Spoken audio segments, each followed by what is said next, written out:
এই গাছটি কিন্তু ঘাসফুল অথবা পর্তুলিকা নামেই আমরা জানি। তবে বেশিরভাগ মানুষ কিন্তু ঘাসফুল নামেই তাকে আমরা চিনি। অনেকেই আছেন যে এই গাছটি কিভাবে গ্রো করতে হবে, প্রচুর পরিমাণে ফুল ফোটাতে হবে সেটা জানেন না। তো কিভাবে প্রচুর পরিমাণে ফুল আসবে এবং কোন পরিবেশে রাখবেন, মাটি কিভাবে তৈরি করবেন, আজকের ভিডিওতে কিন্তু সেটাই বলবো। তো যারা এই গাছটি লাগাচ্ছেন বা পরিমাণ মতো ফুল পাচ্ছেন না, ভিডিওটা কিন্তু আপনাদের অবশ্যই কাজে লাগবে।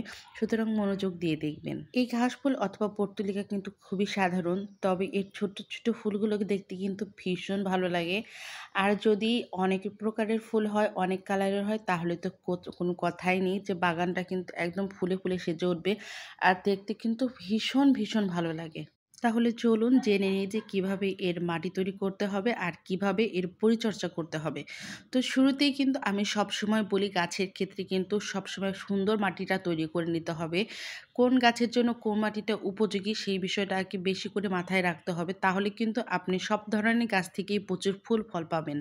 আর এই পর্তুলিকার মাটি তৈরি করা কিন্তু অনেক সহজ, খুব একটা উপাদান লাগে না।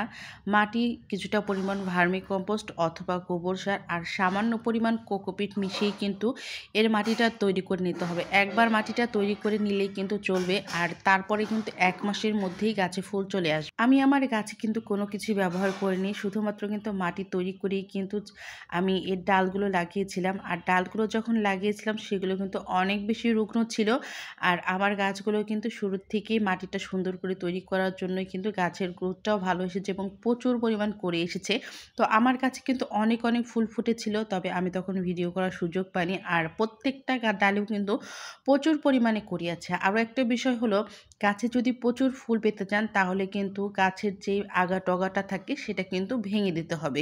আর ভেঙে দিলেই কিন্তু সেখান থেকে অনেক ডাল গজাবে। এক একটা ডাল থেকে কিন্তু 4-5টা করে মুখ বের হয়, আর সেখান থেকে কিন্তু প্রচুর পরিমাণে ফুল আসে। আর এই জিনিসটা কিন্তু অবশ্যই অবশ্যই করতে হবে।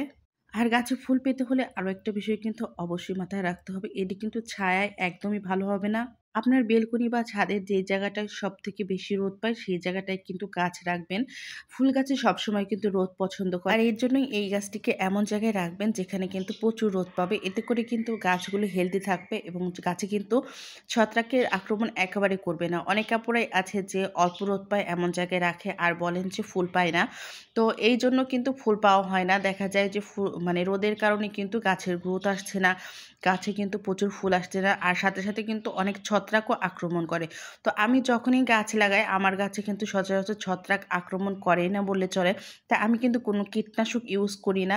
আলহামদুলিল্লাহ আমি কিন্তু মোটামুটি পুরো সিজনেই অনেক ভালো ফুল পাই। তো এই টেকনিকগুলো ফলো করলেই কিন্তু আপনি পর্তুলিকা থেকে প্রচুর ফুল পাবেন। আজকের ভিডিও এ পর্যন্তই।